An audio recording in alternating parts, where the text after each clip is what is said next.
So ಗೆಳೆಯರೆ, ನೀವು ಯಾವಾಗಲಾದರೂ ಯೋಚನೆ ಮಾಡಿದ್ದೀರಾ ಭಾರತ ಅಗ್ನಿ-6 ಮಿಸೈಲ್ ತಯಾರಿಸಿದಾಗ ಜಗತ್ತು ಯಾಕೆ ಚಿಂತಿತವಾಗ್ತದೆ ಅನ್ನೋದು? ಯಾಕೆ ಈ ಮಿಸೈಲ್ ತುಂಬ ವಿಶೇಷವಾಗಿದೆ ಹಾಗೂ ಇದು ನಮ್ಮ ನೆರೆಯ ದೇಶ ಚೀನಾ ಮತ್ತು ಪಾಕಿಸ್ತಾನದ ಮೇಲೆ ಹೇಗೆ ಪರಿಣಾಮವನ್ನು ಬೀರ್ತದೆ? ಭಾರತವು ಈ ಕ್ಷಿಪಣಿಯನ್ನು ಬಳಸಿದರೆ ಅದು ಎಷ್ಟು ಅಪಾಯಕಾರಿ ಅಂತ ಸಾಬೀತುಪಡಿಸಬಹುದನ್ನು ತಿಳಿದುಕೊಳ್ಳೋದಕ್ಕೆ ನೀವು ಬಯಸ್ತಾ ಇದ್ದೀರಾ? ಹಾಗೂ ಇದು ಪ್ರಾದೇಶಿಕ ಸ್ಥಿರತೆಯ ಮೇಲೆ ಪರಿಣಾಮ ಬೀರ್ತದೆ ಅನ್ನೋದು ನಿಜಾನಾ? ಹೌದು ಅಂತಾದರೆ ಅದು ಹೇಗೆ? ಸೊ ಬನ್ನಿ ಗೆಳೆಯರೆ, ಈ ಎಲ್ಲ ಪ್ರಶ್ನೆಗಳಿಗೆ ಉತ್ತರವನ್ನು ಹುಡುಕೋಣ ಹಾಗೂ ಜಗತ್ತು ಈ ಅಗ್ನಿ-6 ಮಿಸೈಲಿಂದ ಯಾಕೆ ಆತಂಕ ಪಡ್ತಾ ಇದೆ ಅನ್ನೋದನ್ನು ತಿಳಿದುಕೊಳ್ಳೋಣ. ಜೊತೆಗೆ ಈ ಮಿಸೈಲ್ನ ಬಗ್ಗೆ ಇರುವಂತಹ ಎಲ್ಲ ವಿಷಯಗಳ ಬಗ್ಗೆ ಮಾತಾಡೋಣ. ಯಾಕಂದರೆ ನಾವು ಮೊದಲು ನಮ್ಮ ದೇಶಕ್ಕಾಗಿ ಈ ಮಿಸೈಲ್ ಎಷ್ಟು ಮಹತ್ವಪೂರ್ಣವಾಗಿದೆ ಅನ್ನೋದನ್ನು ತಿಳಿದುಕೊಳ್ಳಬೇಕು.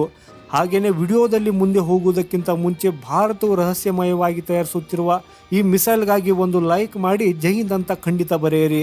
ಇದನ್ನು ನೆನಪಿನಲ್ಲಿ ಗೆಳೆಯರೆ, ಜೈ ಹಿಂದ್ ಬರೆಯೋದು ನಮ್ಮೆಲ್ರಿಗೂ ಒಂದು ಹೆಮ್ಮೆಯ ವಿಷಯವಾಗಿದೆ. ಸೊ ಗೆಳೆಯರೆ, ಜಗತ್ತು ಭಾರತದ ಅಗ್ನಿ ಮಿಸೈಲ್ ಸಿಸ್ಟಮು ಅಗ್ನಿ-6 ಮಿಸೈಲ್ ಮಾಡುವುದನ್ನು ಬಯಸ್ತಾ ಇಲ್ಲ.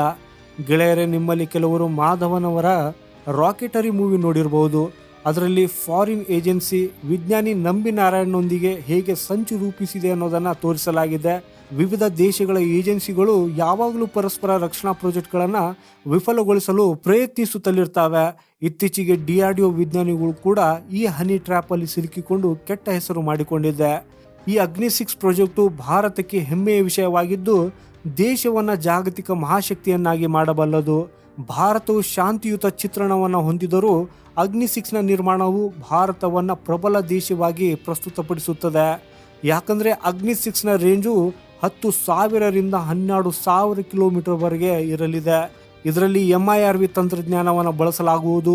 ಈ ಕ್ಷಿಪಣಿಯು ಹಲವಾರು ಸಣ್ಣ ಸಣ್ಣ ಆಯುಧಗಳನ್ನು ಹೊತ್ತೊಯ್ಯುವುದಲ್ಲದೆ ಪ್ರತಿಯೊಂದು ಗುರಿಯನ್ನು ಸ್ವತಂತ್ರವಾಗಿಯೇ ಭೇದಿಸಬಹುದು. ಆದರೆ ಅಂತಹ ಕ್ಷಿಪಣಿಯನ್ನು ತಯಾರಿಸಿದರೆ ಎಲ್ಲ ಜಾಗತಿಕ ಸೂಪರ್ ಪವರ್ಗಳು ಭಾರತದ ವ್ಯಾಪ್ತಿಯೊಳಗೆ ಬರ್ತವೆ. ಅಂದರೆ ಇಲ್ಲಿ ಗಮನಿಸಬೇಕಾದ ಸಂಗತಿ ಅಂದರೆ ಎಲ್ಲ ದೇಶಗಳು ಭಾರತದ ರೇಂಜಲ್ಲಿ ಇರ್ತದೆ ಹಾಗೂ ತಮ್ಮ ವಿರುದ್ಧ ಅಂಥ ಕ್ಷಿಪಣಿಯನ್ನು ಯಾವತ್ತಿಗೂ ಅವರು ಬಯಸೋದಿಲ್ಲ. ಜಗತ್ತಿನ ಸೂಪರ್ ಪವರ್ ದೇಶಗಳು ಭಾರತವು ಈ ಮಿಸೈಲನ್ನು ಮಾಡಬಾರದು ಅನ್ನೋದನ್ನು ಬಯಸ್ತಾ ಇವೆ. ಯಾಕಂದರೆ ಇದು ಪ್ರಾದೇಶಿಕ ಸ್ಥಿರತೆಯ ಮೇಲೆ ಪರಿಣಾಮ ಬೀರ್ತದೆ.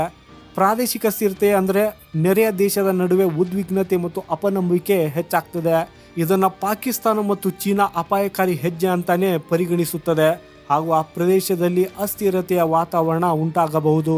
ಅಮೆರಿಕ ಮತ್ತು ರಷ್ಯಾ ಇದನ್ನು ಬೆದರಿಕೆಯಾಗಿ ನೋಡಬಹುದು ಮತ್ತು ತಮ್ಮ ಭದ್ರತಾ ಕ್ರಮಗಳನ್ನು ಹೆಚ್ಚಿಸಬಹುದು. ಇದರಿಂದ ಶಸ್ತ್ರಾಸ್ತ್ರ ಸ್ಪರ್ಧೆ ಪ್ರಾರಂಭವಾಗಬಹುದು. ನೆರೆಯ ರಾಷ್ಟ್ರಗಳು ಕೂಡ ಇದರಲ್ಲಿ ಸೇರಬಹುದು. ಶಸ್ತ್ರಾಸ್ತ್ರ ಸ್ಪರ್ಧೆ ಇದರ ಅರ್ಥ ಬೇರೆ ದೇಶಗಳು ಸಹ ತಮ್ಮ ಮಿಲಿಟರಿ ಸಾಮರ್ಥ್ಯಗಳನ್ನು ಹೆಚ್ಚಿಸುವಲ್ಲಿ ವೇಗದಿಂದ ಕೆಲಸ ಮಾಡಲಿವೆ. ಇದರಿಂದಾಗಿ ಈ ಪ್ರದೇಶದಲ್ಲಿ ಪ್ರಮುಖ ಶಸ್ತ್ರಾಸ್ತ್ರಗಳ ಸಂಗ್ರಹವು ಹೆಚ್ಚಾಗ್ತದೆ ಮತ್ತು ಮಿಲಿಟರಿ ವೆಚ್ಚವು ಹೆಚ್ಚಾಗುತ್ತದೆ. ಭಾರತವು ಅಗ್ನಿ-6 ನಿರ್ಮಿಸಿದರೆ ಆಗ ಅದು ಚೀನಾ ಮತ್ತು ಪಾಕಿಸ್ತಾನದ ಮೇಲೆ ಆಳವಾದ ಪರಿಣಾಮ ಬೀರುತ್ತದೆ ಹಾಗೂ ಅದು ಚೀನಾ ಮತ್ತು ಪಾಕಿಸ್ತಾನದ ವಿರುದ್ಧ ಕೇವಲ ಪ್ರತಿರೋಧ ಶಕ್ತಿಯಲ್ಲಿ ಕಾರ್ಯನಿರ್ವಹಿಸುವುದಲ್ಲದೆ ಭಾರತದೊಂದಿಗೆ ಮಿಲಿಟರಿ ಮುಖಾಮುಖಿಯಾಗದಂತೆ ಉಳಿಯುವುದಕ್ಕಾಗಿ ಅವರನ್ನು ಒತ್ತಾಯಿಸಲಿದೆ. ಭಾರತವು ಈ ಕ್ಷಿಪಣಿಯನ್ನು ಭದ್ರತೆಗಾಗಿ ಮಾತ್ರ ಬಳಸುವುದಲ್ಲದೆ ಯಾವುದೇ ಪರಮಾಣು ದಾಳಿ ಅಥವಾ ಆಕ್ರಮಣದ ಸಂದರ್ಭದಲ್ಲಿ ಇದನ್ನು ಬಳಸಬಹುದು. ಒಂದು ವೇಳೆ ಈ ಅಗ್ನಿ-6 ಭಾರತವು ಬಳಸಿದರೆ ಆಗ ಇದು ಚೀನಾ ಮತ್ತು ಪಾಕಿಸ್ತಾನಕ್ಕೆ ಅತ್ಯಂತ ಅಪಾಯಕಾರಿ ಎಂದು ಸಾಬೀತುಪಡಿಸಲಿದೆ. ಅದರ ಹೆಚ್ಚಿನ ನಿಖರತೆ ಮತ್ತು ದೀರ್ಘವ್ಯಾಪ್ತಿಯ ಕಾರಣ ಇದು ಎರಡು ದೇಶಗಳ ಪ್ರಮುಖ ಮಿಲಿಟರಿ ಮತ್ತು ಕೈಗಾರಿಕಾ ನೆಲೆಗಳನ್ನು ಸುಲಭವಾಗಿ ನಾಶಪಡಿಸುತ್ತದೆ. ಅಂತಾರಾಷ್ಟ್ರೀಯ ಮಟ್ಟದಲ್ಲಿ ನಾನ್ ಪ್ರೊಪೋಲಿಕ್ನ ಉಲ್ಲಂಘನೆ ಆಗಬಹುದು. ಭಾರತ ಈ ಟ್ರೀಟಿಯ ಸದಸ್ಯತ್ವವನ್ನು ಹೊಂದಿಲ್ಲ. ಆದರೆ ಒಂದು ವೇಳೆ ಈ ಮಿಸೈಲನ್ನು ನಿರ್ಮಿಸಿದರೆ ಆಗ ಇದರಿಂದ ಶಸ್ತ್ರಾಸ್ತ್ರಗಳ ಸ್ಪರ್ಧೆ ಹೆಚ್ಚಾಗಬಹುದು. ಇದು ಪರಮಾಣು ಮತ್ತು ಕ್ಷಿಪಣಿ ಸಾಮರ್ಥ್ಯಗಳನ್ನು ಹೆಚ್ಚಿಸುವಲ್ಲಿ ಇತರೆ ದೇಶಗಳ ಮೇಲೆ ಒತ್ತಡವನ್ನು ಹೆಚ್ಚಿಸುತ್ತದೆ. ಡಿಪ್ಲೊಮ್ಯಾಟಿಕ್ ಸಂಬಂಧಗಳ ಮೇಲೆಯೂ ಕೂಡ ಪರಿಣಾಮ ಬೀರಲಿದೆ. ಜಾಗತಿಕ ಮಟ್ಟದಲ್ಲಿ ಭಾರತವನ್ನು ಆಕ್ರಮಣಕಾರಿ ರಾಷ್ಟ್ರವಾಗಿ ಕಾಣಬಹುದು. ಇದರಿಂದ ಅದರ ರಾಜತಾಂತ್ರಿಕ ಸಂಬಂಧಗಳ ಮೇಲೆ ಪರಿಣಾಮ ಬೀರಬಹುದು. ಇತರೆ ದೇಶಗಳು ಕೂಡ ಭಾರತದೊಂದಿಗಿನ ತಮ್ಮ ಸಂಬಂಧಗಳನ್ನು ಗಂಭೀರವಾಗಿ ಪರಿಗಣಿಸಬಹುದು ಹಾಗೂ ಮಿಲಿಟರಿ ಮತ್ತು ಆರ್ಥಿಕ ನಿರ್ಬಂಧಗಳನ್ನು ಎದುರಿಸಬೇಕಾಗಬಹುದು. ಅಗ್ನಿ-6ನ ವೈಶಿಷ್ಟ್ಯಗಳೇ ಇದನ್ನು ಒಂದು ಶಕ್ತಿಶಾಲಿ ಹಾಗೂ ಕಾರ್ಯತಂತ್ರದ ಅಸ್ತ್ರವನ್ನಾಗಿ ಮಾಡ್ತದೆ. ಅದರ hypersonic speed, advanced navigation system ಮತ್ತು ಪೇಲೋಡ್ ಕೆಪಾಸಿಟಿಯು ಇದನ್ನು ಪ್ರಭಾವಶಾಲಿ ಕ್ಷಿಪಣಿಯನ್ನಾಗಿ ಮಾಡುವುದಲ್ಲದೆ ಭಾರತವನ್ನು ಗ್ಲೋಬಲ್ ಥ್ರೆಟ್ ಆಗಿ ಮಾಡುತ್ತದೆ. ಯಾಕಂದರೆ ಆಗ ಯುರೋಪ್ ಮತ್ತು ಅಮೆರಿಕ ಕೂಡ 3ನೇ ಮಹಾಯುದ್ಧ ಸಂಭವಿಸಿದಾಗ ಭಾರತವು ರಷ್ಯಾದ ಪರವಾಗಿ ಹೋದರೆ ಆಗ ಆ ದೇಶಗಳು ಸಹ ಭಾರತದ ಈ ಕ್ಷಿಪಣಿಯ ಗುರಿಯಾಗ್ತವೆ ಅಂತ ಭಯಪಡ್ತಾ ಇವೆ. ಆ ದೇಶಗಳಿಗೆ ಏನು ಅನ್ನಿಸ್ತಾ ಇದೆ ಅಂದರೆ ಭಾರತದ ಶತ್ರುಗಳು ಚೀನಾ ಮತ್ತು ಪಾಕಿಸ್ತಾನವಾಗಿದ್ದರೆ ಇಷ್ಟು ದೂರದಲ್ಲಿ ಹೊಡೆದುಳಿಸುವ ಈ ಕ್ಷಿಪಣಿಯ ಅಗತ್ಯವೇನು ಅನ್ನೋದು. ಆದಾಗ್ಯೂ ಗೆಳೆಯರೆ, ನಿಮ್ಗೇನು ಅನ್ಸುತ್ತೆ? ಭಾರತಕ್ಕೆ ಎಷ್ಟು ದೂರದಿಂದ ಹೊಡೆದುಳಿಸುವ ಮಿಸೈಲ್ನ ಅಗತ್ಯವಿದೆನಾ ಅಥವಾ ಅಮೇರಿಕ ಮತ್ತು ಯುರೋಪಿಯನ್ ದೇಶಗಳ ಯೋಚನೆ ಸರಿಯಾಗಿದೆನಾ? ನಿಮ್ಮ ಅನಿಸಿಕೆ ಏನು ಅನ್ನೋದನ್ನು ಕಮೆಂಟ್ ಬಾಕ್ಸಲ್ಲಿ ಖಂಡಿತ ನಮಗೆ ತಿಳಿಸಿ.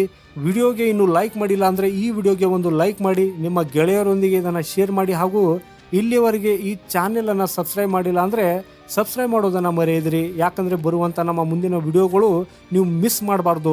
ಸಿಗೋಣ ಮುಂದಿನ ಮತ್ತೊಂದು ಇಂಟ್ರೆಸ್ಟಿಂಗ್ ವಿಡಿಯೋದೊಂದಿಗೆ. ವಂದೇ ಮಾತರಂ. ಭಾರತ್ ಮಾತಾ ಕಿ ಜೈ.